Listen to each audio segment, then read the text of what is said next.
करवीर पंचायत समितीच्या आरोग्य विभागातील कर्मचारी बाळकृष्ण गुरव यांनी आत्महत्या केली आहे। झिरो पेंडन्सीच्या अंतिताणामुळे गुरव यांनी काल नदीत उडी मारली।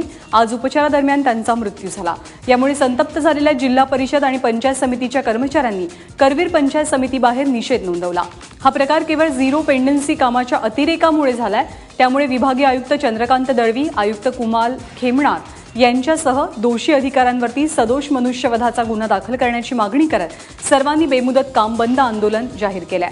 सरकारी जुनी कागदपत्र आणि माहितीचं डिजिटलायझेशन करण्याची सूचना कर्मचाऱ्यांना दिली गेली आहे। यामध्ये विशिष्ट तारखेपर्यंत सर्व कामं होणं आवश्यक आहे। याला झिरो पेंडन्सी असं म्हटलं जातं।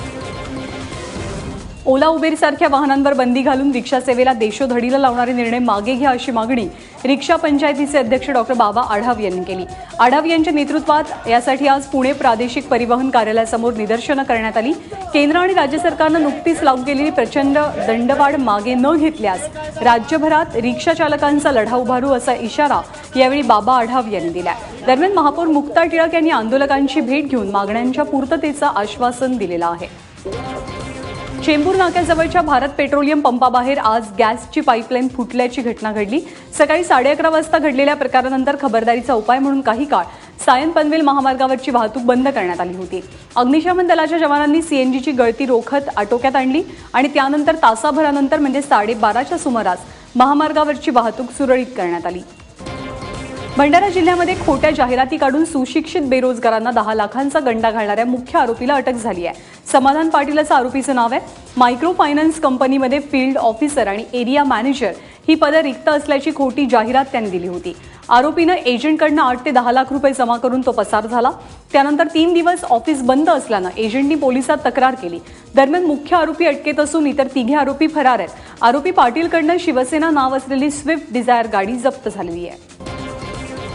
गोंदिया जिल्ह्यात मुनीटोला गावातनं दूध वाहून नेणाऱ्या ट्रकच्या धडकेत एका विद्यार्थिनीचा मृत्यू झालाय तर 4 विद्यार्थी जखमी आहेत। 9 वर्षीय कल्याणी कडबे असं मयत मुलीचं नाव असून इतर 3 विद्यार्थ्यांवर जिल्हा रुग्णालयात उपचार केले जात आहेत। ते एका विद्यार्थ्याची प्रकृती अतिशय गंभीर आहे। अपघातानंतर ट्रक चालकानं घटनास्थळावरनं पळ काढण्याचा प्रयत्न केला, मात्र नागरिकांच्या मदतीनं ट्रक चालक मधुकर राऊत याला ताब्यात घेऊन पोलिसांच्या हवाली करण्यात आला।